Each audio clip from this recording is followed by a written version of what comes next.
Alright, welcome back everyone to part 6 of this Boiling Lake scenario. And yes, finally, it is time for us to get down, not to the nitty gritty anymore, but into the enjoyable stuff, which is attacking our enemies, beginning with our blood enemies. And we took down 2 missionaries there, and oh no, what's this? We got some trebuchets coming through. They're having trouble getting built though. They're not the Koreans, and they can't make them mind either. They see their friends' fishing ships going down left and right. They don't know what to do.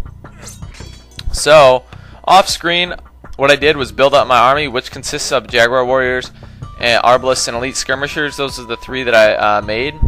And I have a couple Eagle Warriors in my castles. I got one right here, group right there, and I have my Navy still, as you should. You can delete some of these naval units to allow yourself to maximize your population limit of 150 units to the best of your ability. But because I don't know what may hit me, I don't know if I'm going to fail with my assault here against the Spanish, I'm just going to keep things on the down low. And I'm going to keep things safe and secure for myself, and I'm going to keep this Navy here. Because maybe I fail an assault against the Spanish, and their base is looking pretty small right now. If you just focus in on it on the map, this is the 5th scenario, and this is really a kind of a diminutive base, considering that this is the Spanish. Should be a pretty hefty enemy. I've had some troubles getting my gold mining secured, and I'm gonna have to stay away from that monk. What's this? A rogue galleon. Well, we're not going to let this continue. You better... Oh, we lost one. We lost a villager. Okay, so I'm just going to have to go through the pain of making another villager. Off screen, I didn't do much other than... hopefully that taking this wall out won't cause any problems for me. I should have some villagers over here, though, so I'm going to use these guys. And what I will do is I'll send them over there. Run through this path and build up the stone wall once I destroy it to allow my onager to get my siege onager to get through. What I'm doing right now, the reason I made the siege onager, no, I said before, I'm not going to be going with the siege workshop. I'm not a fan of the scorpion, doesn't do anything for me. Not a fan of the mangonel, got the trebuchet. What I'm doing is the siege onager will allow me to take down trees in my path, so I can send some trebuchets in there, get a few quick hits on that town center, and that would be it for the Spanish, because they do resign once their town center has been raised. So he's over here now. I'm going to send him through a secondary route, and we're going to start attacking the ground. There's a little path you can sneak through here, which is nice. And if you want to make some more room for yourself, you can destroy that university, but that puts it you at risk of getting assaulted, because that will kind of signal something for them. So get rid of these 2 trees. I don't want them in my way. And obviously all these trees can be taken out as well, but we don't want to get into that because there's a monk on the other side of those trees. So let's keep deforesting this place, and it's beautiful for foliage. I gotta say, the Ensemble Studios did do a good job with this map in terms of the intricacy of... You son of a gun. No attack stance. Oh, dear me. Dear me. Oh, how could you have attacked this university? And I don't even have my villager over here. Where's my villager? Alright, so hopefully they can get over here and build up this wall, or else you're gone. You've been kicked off the squad here, and I'm going to use these trebuchets hopefully at those conquistadors coming. Are they coming? Alright, so we got rid of that tree. Hopefully we can stick him in here and nothing bad will happen. You know what I'm going to do? I'm just going to delete him. Alright, so they have nothing to chase after. That's called suicide, but that's a good suicide right there. So hopefully, no, I cannot get a gate. So what I'm going to do now, you got a villager over there. He's going to rebuild that stone wall once I do get these trebuchets over. You can send some Eagle Warriors over. I realize that I'm at my population limit. I do have some Tarkans. What you can do is I'm gonna expend a couple of these Eagle Warriors here, and excuse me if I'm getting a little bland in my commentary. I haven't really recorded in quite. Oh, that guy's still there. I thought I would be able to coax them in. Alright, so we're gonna retaliate here and get rid of him. So we got a couple of our trebuchets. Just send them over here, and this is going to be a decisive assault. I do realize I have a couple conquistadors in the way, a keep or two, but hopefully you'll be able to get in the range, get each of your trebuchets to get a firing in, and that will be it for the town center. I can't guarantee anything, but that's how it should work. So at this point, you want to send some of your Eagle Warriors over there as well. I said that before, but I didn't get around to it.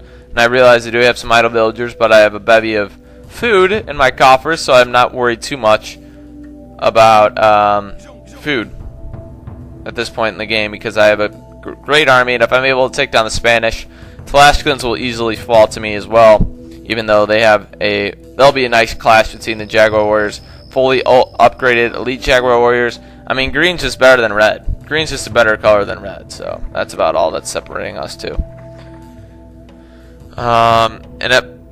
Eagle Warriors, are you going to make it here or not? Or what's the deal? Okay, so we're going to get them in this little path, our secret passageway. You want to set these guys in no attack stance, because you can never know what they will fire at. And if that conquistador gets in my way, gets into this, I will be deeply, deeply upset with my performance. Alright, so now what we can do, we can send these trebuchets on in here, and sneak them on here. The keep, okay, the keep, what is its power? It's got 11. You know, I should be good. Trebuchets do very well against arrows, against ranged attack. So that is a glitchy wall right there, my friends. So I did not assign him to do anything. And what we can do now, we can send him in this little ravine we created for ourselves, and if we really have to, hopefully I'll be able to sneak through here, get through this foliage. And mother, I did not realize that would occur. Alright, I was not expecting that, to say the least. Alright, so hopefully Eagle Warriors can draw a lot of attention away from these trebuchets that I'm sending in here. Conquistadors, freaking trade carts. I totally and 100% forgot about the trade cart issue. Alright, hopefully the Eagle Warriors can get in here and draw some attention from these conquistadors away from my trebuchets. Are you all working? You all working on this? You see? You see? Fire away. I'm Edward Longshanks. I don't give up. Yeah, baby! What's it? What's it? You burn your own ships, now you burn your own buildings. I see a pattern going on here, Cortez. I thought you were more manly than this. Hopefully, you won't have time. Oh, you do have time to get rid of one of my trebuchets. But I'm going to retreat, because now is a good time to retreat. And your villagers are going to be dead soon as well. I don't know why you're trying to rebuild the monastery. Your friend over there, you have no autonomy, is deleting you. You will be deleted here any second. I am delighted to inform you that you are being deleted. So we can delete our navy now. Isn't that ironic? Right as they delete themselves, I delete myself. Alright, so that will free up even more space in our population limit if we desperately need to produce some more units. And I don't believe I have any more warships. One elusive warship that's getting away from my wrath. There he is. Okay, so they have some siege units, it looks like, so I'm going to keep some of my Eagle Warriors in there, obviously. And now you want to catch them while they're weak. Catch them while they're weak. Catch them while they're weak. Hustle. Hustle. Scuttlebutt. Get the... You know, that's not right usage there. Hustle on over here. Okay, so now we should have our villagers still. And I have enough stone where I can build a castle in a strategic location. I'll build a castle over here at this gate, and then you can build a castle over there. And it looks like I'm losing some villagers. Oh no.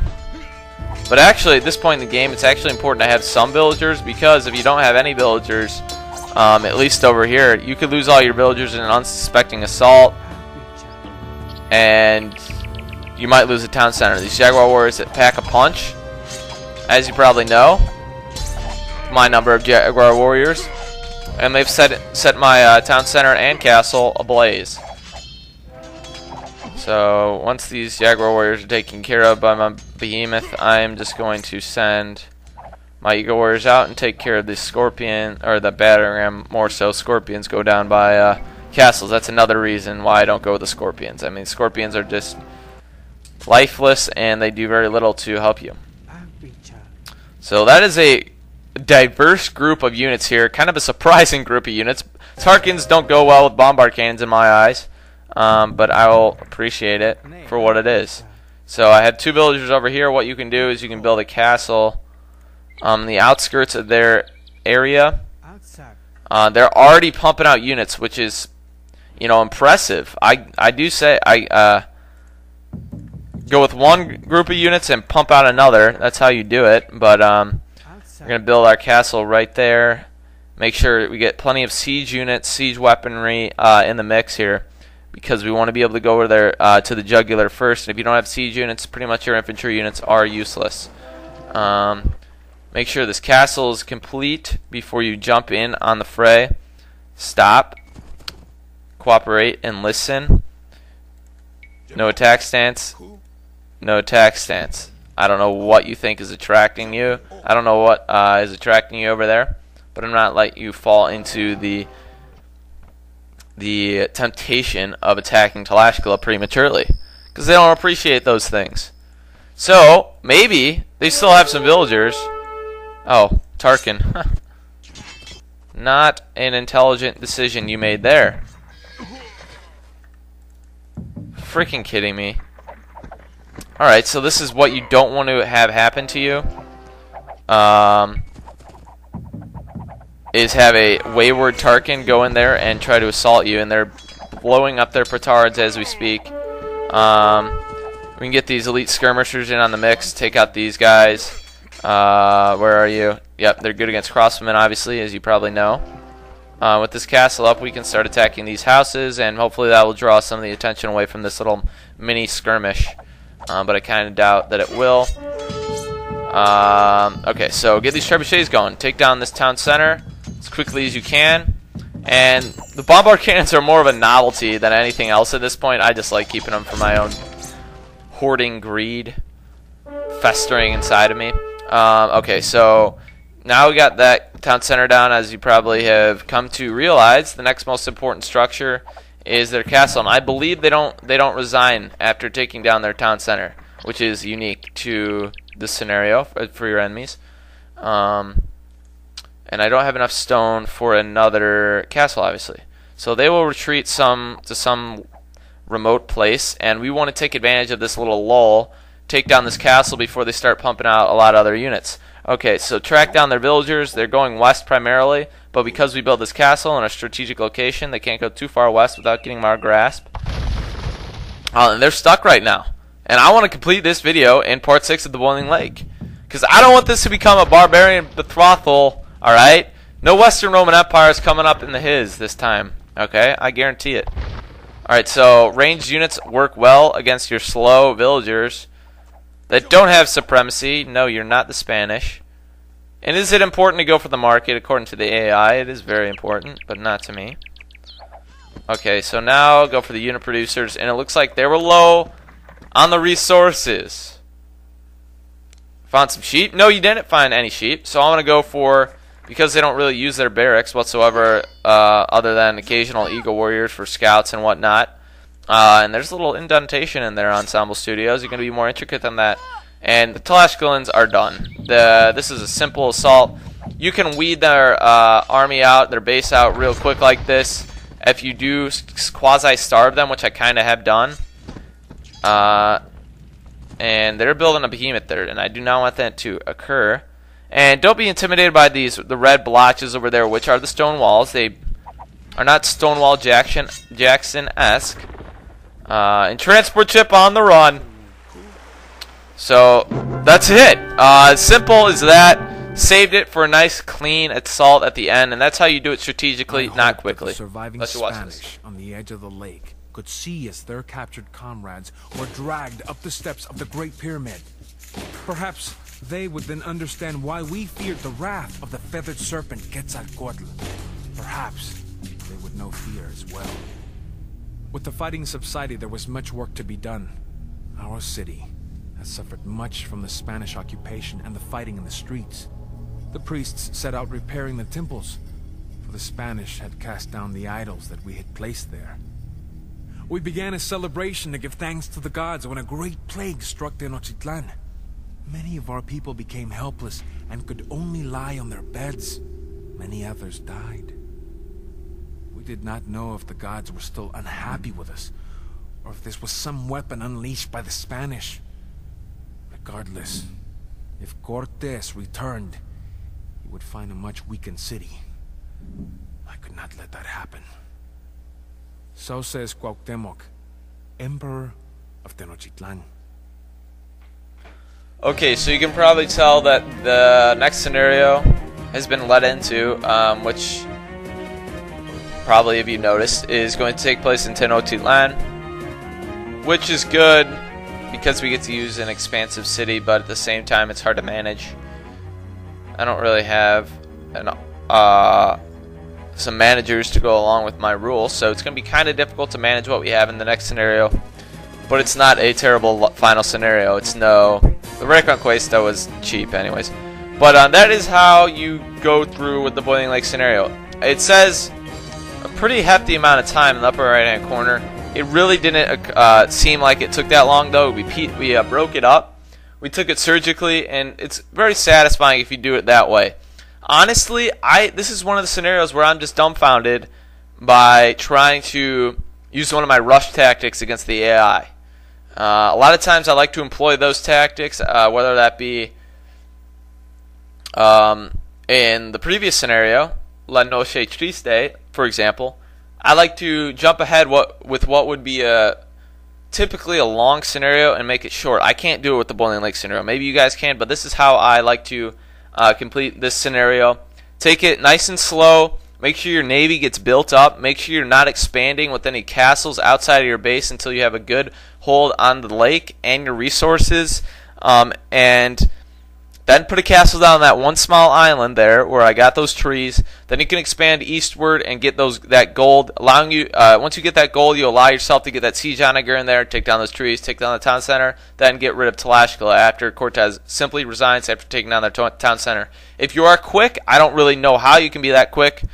You can get rid of Cortés right away by taking his town center down, obviously, because he resigns after one building is lost, which feeds into playing it as a rush style. But I can't do that simply because there are those two armies there at the very beginning, both of Tlaxcala and Cortés, that run away from your base initially. If I were to attack them head on both, I think I would probably fail based on my own management of my units. So therefore, I can't go up on the eastern side, use my siege onager trick, and sneak my trebuchets in because I simply don't have the resources right away. And if I tried to rush without those good amount of resources, I'd be vulnerable to further attacks. So I'm not good with the rush tactic. This is how I do it. Nice and organized, nice and slow. And hopefully this 6-part walkthrough of the Boiling Lake helped you out. And hopefully I can be there for you in the 6th and final scenario in the Montezuma campaign. Back in part, let me count this out, 11, 12, 13, 14, 15, 16, in part 17 I believe. So I'll see you guys in part 17. And we'll be embarking on the beginning of the end of the Montezuma campaign.